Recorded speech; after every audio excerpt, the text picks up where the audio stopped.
The question is combining empathy interviews with a sales demo and sort of how to think about folding those two worlds together. What I recommend is make it clear to the person what your intention is. And your intention at the beginning here should be, I'm not selling you anything, I'm trying to learn from you. And generally what I like to do is set that intention with them and don't cross it.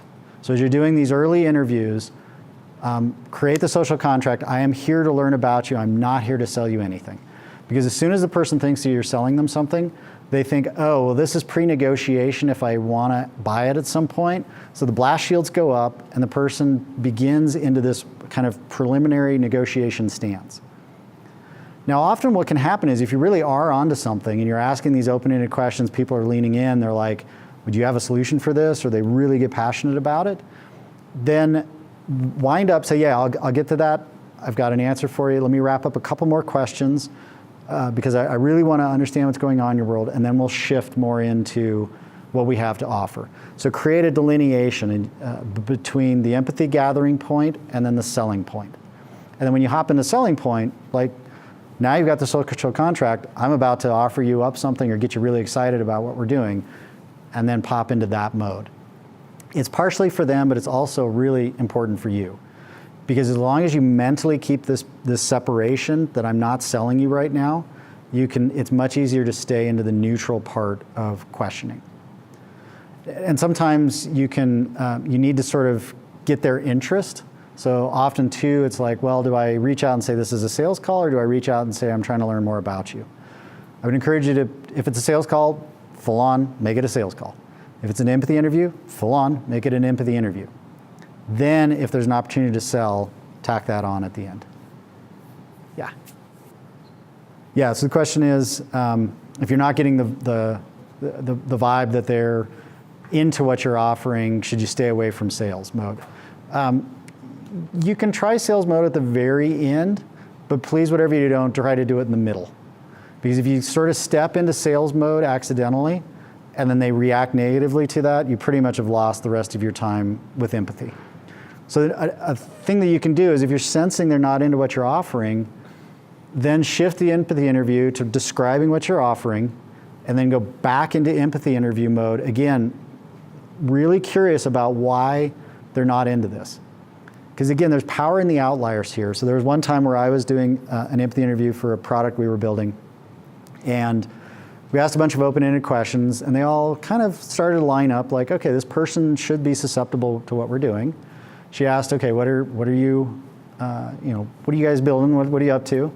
And I felt enough of the empathy interview was done, so then I shifted to describing what we were building.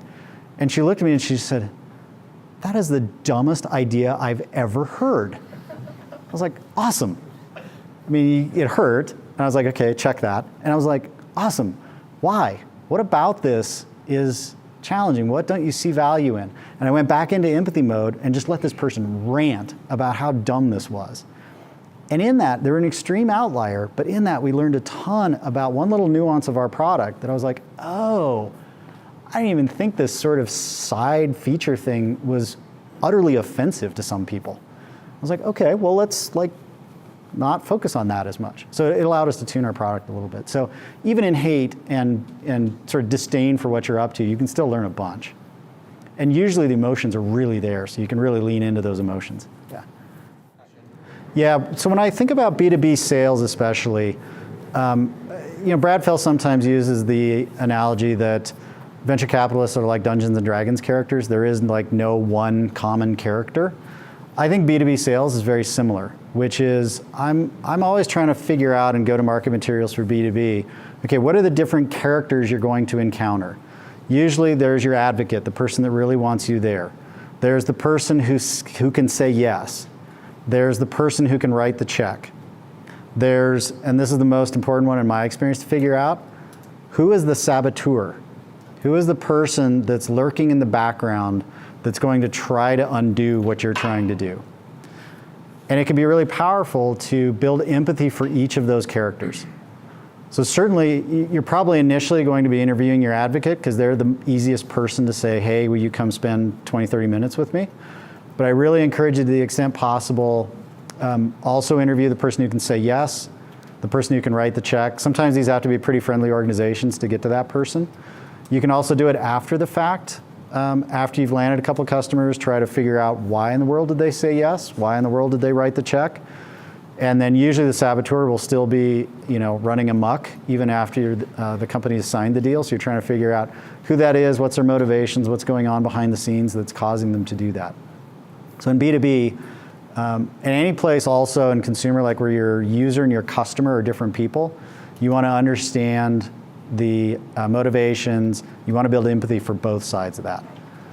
Now in B2B sales, often really good salespeople are just naturally good at building empathy, understanding where the customer's at, and then very quickly understanding how to navigate around navigate around the blockages and amplify the positive aspects. So you're doing that too, but this is often more focused at the product and the go-to-market level.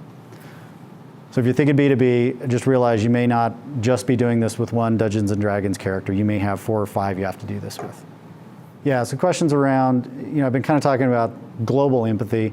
What if you want to learn more about particular features or aspects of a product? So when I think about this, empathy, you can zoom in the empathy.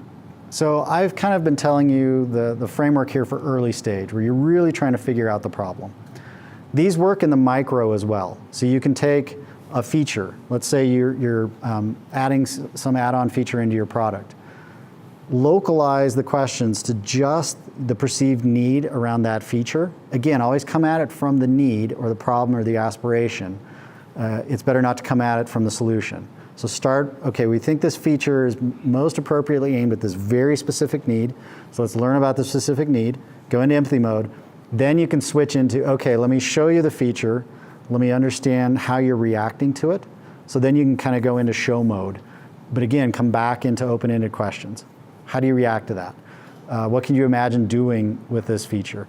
What would this solve in your world? Tell me a story about how this feature would save you time or allow you to collaborate better, or whatever dimension you want to get a little bit more nuanced on. Does that help with that? Cool. Got one more.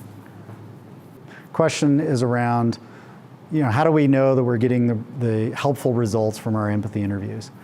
What I recommend is, so when I teach this at a university level, one of the things the class does is they'll do 50, 70 empathy interviews over the course of part of the semester. And it can be tempting to go out and hammer all 50 at once. We pace it out. So what I recommend that you do is just kind of like in weightlifting, think of reps and sets. So you want to do 10 reps, 4 or 5 sets. So do 10 interviews with a set of questions. Step back, build the light empathy map, look at the problem worksheet or the jobs to be done, synthesize those 10 interviews that you just did, looking for patterns, but also asking yourself the question, is this interview even working? Are we even getting in the neighborhood that we want to get? Retrospect on that, what's working well, what's not working well, what do you want to change about your outreach, about the questions you're asking, about who's doing the interview. Mix that too. Remember I said 2 people doing the interview? So the other person, the person taking notes, isn't just taking notes about the person being interviewed, they're taking notes about the person conducting the interview. What could be different? What could change? You're synthesizing that down too, so that then you can look at the results of the interview as well as the meta notes around the interview, and then go out and do another 10. Refine your interview, go out, do another 10, have those come back, look at them. The other thing that you can do is switch off who's doing the interview. So think about controlling who's doing the interview. This is very often the case where often early stage CEOs can't help themselves but to be in sales mode most of the time. And usually early stage CTOs can't help themselves but want to be in front of the computer the whole time. And so if you switch those roles, it's really interesting. If you get radically different data back, then there's probably a lot of bias that's getting induced by the person doing the interview. So that's another way as you balance these multiple sets of interviews, switch off who's doing the interviews. Yeah, the question is, we're all pretty attached to our solutions. How do we know if we're asking open-ended, or are we sort of unknowingly still in the trap of being very solution biased? There's a couple of things that can be powerful around that, which is you've got mentors around you. Bring your mentors in because they have more beginner's mind around what you're building. You're in a class context. pair off with each other and review each other's empathy interviews, looking for solution bias, looking for other forms of bias in there, because you have enough awareness of what you're each doing that you can be helpful, but you also are far enough away from the solution that you can really sense, oh wow, this empathy interview is all about the solution and the bias around that. So leverage each other, leverage mentors to help you see what's going to be hard for you to see.